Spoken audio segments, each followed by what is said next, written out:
Assalamualaikum warahmatullahi wabarakatuh. Jadi di sini kami akan menceritakan kembali terkait buku yang berjudul Dongeng Dukuh Paruk.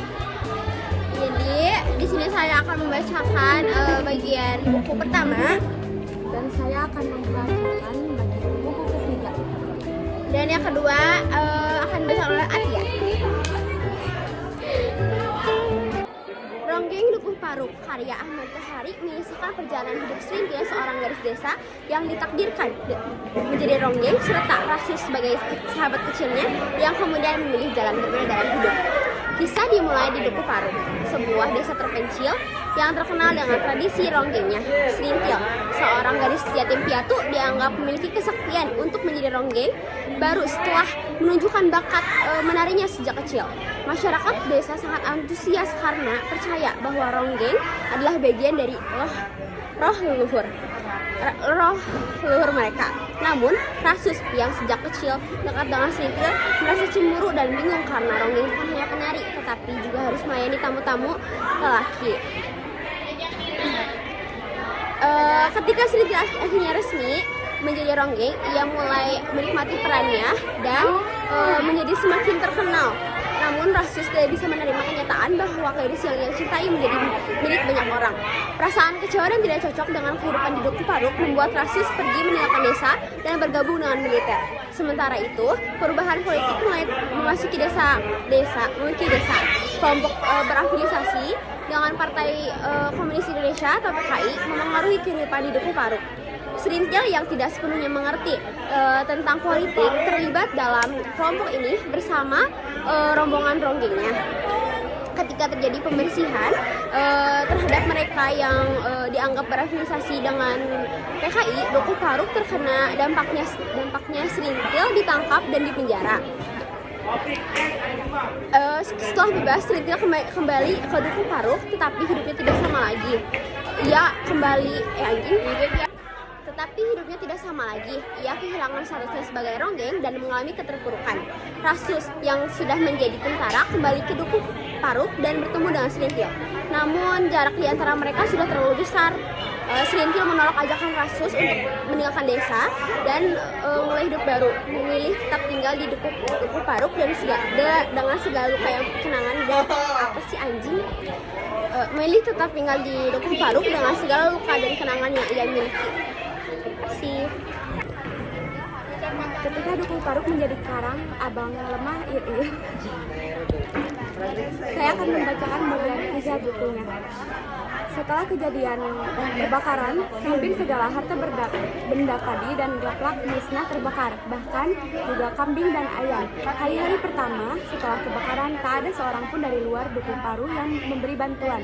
Untung saja Dukuh Paruk masih menyimpan singkong dan tubuh yang tumbuh di sekitar.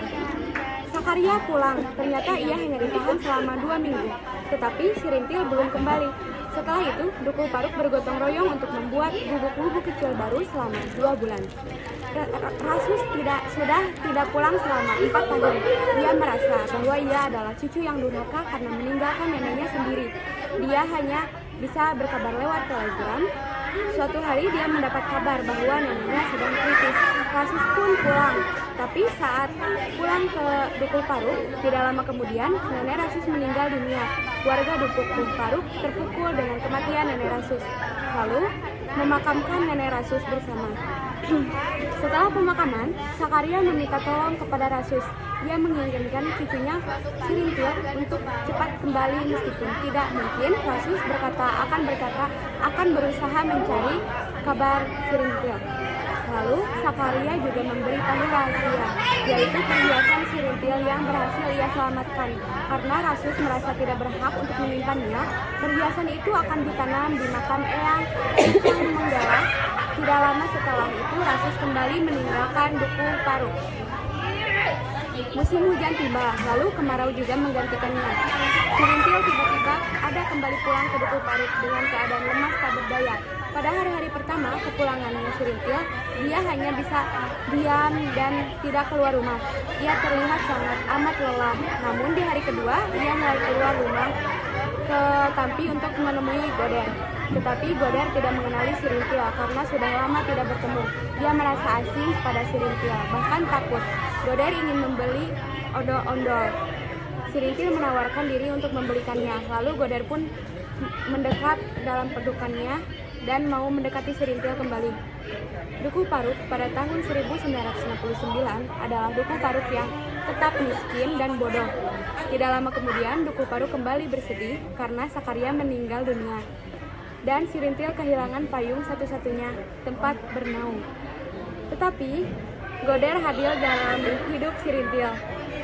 Hidup Sirintil jauh lebih bermakna dengan kehadiran Goder. Hari-hari berlalu, seorang lelaki bernama Marsusi selalu memerhatikan Sirintil saat Sirintil akan pergi untuk laporan. Ia tertarik pada Sirintil karena Marsusi juga seorang budak. Suatu ketika saat Sirintil ingin pergi melapor, ia ditawarkan Marsusi untuk mengantarkannya. Sirintil menolak, meskipun pada akhirnya Sirintil menerima tawarannya dengan terpaksa. Hingga saat pulang, Marsusi juga menawarkan Sirintil untuk mengantarkan, tapi saat di perjalanan, Sirintil bingung karena perjalanannya menyimpang. Lalu Marsusi berkata bahwa ia ingin kembali ke Wanakeling terlebih dahulu. Sirintil ketakutan, ia memohon untuk turun, tetapi Marsusi menolak. Hingga akhirnya di jalanan yang jelek, Marsusi menarik gas hingga Sirintil pun terjatuh. Sirintil yang kesakitan berusaha untuk pergi menjauhi jalanan menyusuri hutan sendirian. Saat Marsusi menyadari Sirintil jatuh dan pergi menjauhi dirinya, Marsusi pun marah dan pergi mencari Sirintil. Hingga akhirnya mereka bertemu di tengah hutan. Marsusi mengajak Sirintil untuk pulang, tetapi Sirintil menolak. Hingga pada akhirnya ada seseorang bernama Pak Parta menghampiri mereka berdua. Sirintil dan Pak Parta pun pulang bersama. Beberapa hari kemudian, Bajus, seorang pengukur tanah dari Jakarta, mendatangi Sirintil untuk mengukur tanahnya. Bajus terpesona dengan Sirintil. Lalu mereka pun cukup dekat lama. Sirintil selalu dibantu oleh Bajus. Suatu ketika, Bajus ingin membawa Sirintil ke tempat rapat kerjaannya. Sirintil pun pergi.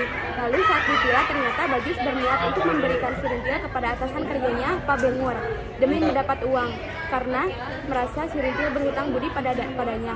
Sirintil menolak dengan keras saat dihadapkan dengan Bengur. Sirintil diberi uang oleh Bengur, tetapi Bengur tidak melakukan apa-apa. Tetapi akibat kejadian itu, Sirintil menjadi depresi hingga akhirnya dia dirawat oleh Rasus dan dibawa ke rumah sakit oleh Rasus. Sekian, guys.